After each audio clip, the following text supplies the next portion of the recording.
ഇപ്പോൾ കെ.സി. വേണുഗോപാൽ മാധ്യമങ്ങളെ കാണുന്നു. എക്സിറ്റ് പോൾ ഫലങ്ങളെ ഒന്നുമല്ല വിശ്വസിക്കുന്നത്. എക്സിറ്റ് പോൾ ഫലങ്ങൾ പറഞ്ഞതിനേക്കാൾ കൂടുതൽ വിജയം ഐക്യ ജനാധിപത്യ മുന്നണിക്ക് ഉണ്ടാകുമെന്നുള്ളതാണ് ഫീൽഡിൽ നിന്നുള്ള എല്ലാ റിപ്പോർട്ടുകളും കാണിക്കുന്നത്. ഞങ്ങൾ കഴിഞ്ഞ കുറേ ദിവസങ്ങളായിട്ട് സ്ഥാനാർത്ഥികളുമായിട്ടും തിരഞ്ഞെടുപ്പ് നടത്തിയിട്ടുള്ള ഓർഗനൈസേഴ്സുമായിട്ടും ഒക്കെ തന്നെ സംസാരിച്ചു കഴിഞ്ഞപ്പോൾ ഞങ്ങൾക്ക് മനസ്സിലാക്കാൻ കഴിഞ്ഞത് വലിയ ഭൂരിപക്ഷത്തോടെ വിജയിക്കാൻ കഴിയും. എക്സിറ്റ് പോളുകളെ അതിജീവിക്കുന്ന വിജയമായിരിക്കും ഉണ്ടാകാൻ പോകണം. അല്ലാതെ ഇപ്പം നിങ്ങൾക്ക് ഇപ്പോൾ കണ്ണൂരിൽ നിന്നുള്ള നിങ്ങൾക്ക് അറിയാമല്ലോ, കണ്ണൂരിലടക്കം അത്ഭുതങ്ങൾ ഉണ്ടാവും.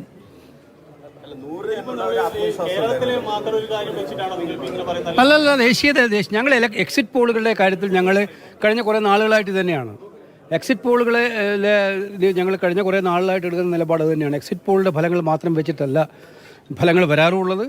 അത് അകൃത്യമായിട്ടും അതിനെ മാത്രം ഡിപ്പെൻഡ് ചെയ്തുകൊണ്ടല്ല ഞങ്ങൾ മുന്നോട്ട് പോകുന്നു. അത് ഈ കേരളത്തിലെ ഫലങ്ങൾ വെച്ച് മാത്രമല്ല. എക്സിറ്റ് പോളിൽ ഒരു വലിയ തരംഗം UDF തരംഗം കാണുന്നില്ല, അതൊരു ആശങ്ക ഉണ്ടാക്കും.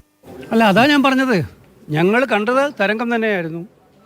കാരണം വെച്ചാൽ സർക്കാരിനെതിരായിട്ടുള്ള ശക്തമായ വികാരം, ഇന്ദിരാ ഗ്യാരണ്ടിയോടുള്ള ഏറ്റവും ശക്തമായ പ്രതിബദ്ധത, അതൊക്കെ തന്നെയാണ് പിന്നെ ഞങ്ങൾക്ക് കാണാൻ കഴിഞ്ഞത്. അതുകൊണ്ട് എന്തായാലും ഇനിയിപ്പോൾ 4 ദിവസത്തെ കാര്യമുള്ളൂ, 4 ദിവസമില്ല, 3 ദിവസത്തെ കാര്യമല്ലേ ഉള്ളൂ. അത് വരുന്നവരെ കാത്തിരിക്കാം. നമ്മളതിനകത്ത് തലമുണ്ടാക്കുന്ന കാര്യം 4-ാം തീയതി ഞങ്ങൾ വളരെ ശുഭപ്രതീക്ഷയോടെ നിൽക്കുകയാണ്. 4-ാം തീയതി UDFൻ്റെ ദിവസമായിരിക്കും കേരളത്തിൽ. ഞാൻ ഇത്തരം കാര്യങ്ങൾ ഞങ്ങളിപ്പോൾ ഒരു തീരുമാനം എടുത്തിട്ടുണ്ട്. പാർട്ടിയുടെ തീരുമാനമാണ്, AICCയുടെ നേതൃത്വം. ഇത്തരം കാര്യങ്ങളിൽ ഒരു തുറന്ന ചർച്ചയ്ക്ക് വേണ്ട സാഹചര്യം വേണ്ട എന്നുള്ളതാണ് തീരുമാനം. അതനുസരിച്ച് മാത്രം മറ്റു കാര്യങ്ങളെക്കുറിച്ചൊന്നും പറയാൻ ഉദ്ദേശിക്കുന്നില്ല. കേരളത്തിൽ ഒരു പ്രധാനപ്പെട്ട ഒരു വിവാദം നിലനിൽക്കുന്നത് KPCC അധ്യക്ഷൻ സണ്ണി ജോസഫ് അയച്ച ഒരു കത്ത് സംബന്ധിച്ചാണ്. അങ്ങനെ ഒരു കത്ത് സത്യത്തിലുള്ളതാണോ ഇല്ലാത്തതാണോ? അങ്ങനെ ഒരു കത്ത് ഞങ്ങൾക്ക് കിട്ടിയിട്ടില്ല, നിങ്ങൾ നേരത്തെ പറഞ്ഞിരുന്നല്ലോ. അത് കഴിഞ്ഞ ദിവസം K. സുധാകരന്റെ അല്ല, ഇത്തരം KPCC പ്രസിഡന്റിന്റെ ഒന്നും കത്തിനൊന്നും വിവാദമില്ല. ഓക്കെ,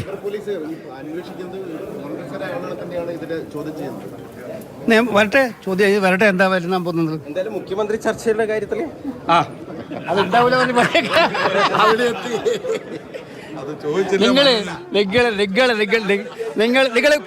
നിങ്ങളെന്താ പ്രതിപക്ഷ നേതാവിനെ കുറിച്ച് ചോദിക്കാത്തത്? പ്രതിപക്ഷ നേതാവ് ആരാകും ചോദിക്കണം അവരോട്. അത് രാവിലെ മുതൽ വൈകുന്നേരം വരെ ചോദിക്കണം. ആ ചോദ്യം നിങ്ങൾ ചോദിക്കുന്നില്ല. നിങ്ങൾ വൺ സൈഡഡ് ആവാതെ, നിങ്ങൾ കൃത്യമായിട്ട് വൺ സൈഡഡ് ആവാതെ നിങ്ങൾ കൃത്യമായിട്ടും ചോദിക്കുക. ഈ കഴിഞ്ഞ 10 കൊല്ലമായിട്ട് ഭരിച്ച മാർക്സിസ്റ്റ് പാർട്ടിയുടെ ഗവൺമെൻറ് അധികാരത്തിൽ നിന്നും പുറത്തേക്കുള്ള വഴിയിലാണ്. അപ്പോൾ ആരാണ് ഇനിയുള്ള കാലം അവരെ നിയമസഭയിൽ നയിക്കുന്നത്? അതാണ് കേരളത്തിലെ ഏറ്റവും പ്രധാനപ്പെട്ട പെർട്ടിനന്റ് ചോദ്യം. അത് നിങ്ങൾ ആരും ചോദിക്കുന്നില്ല.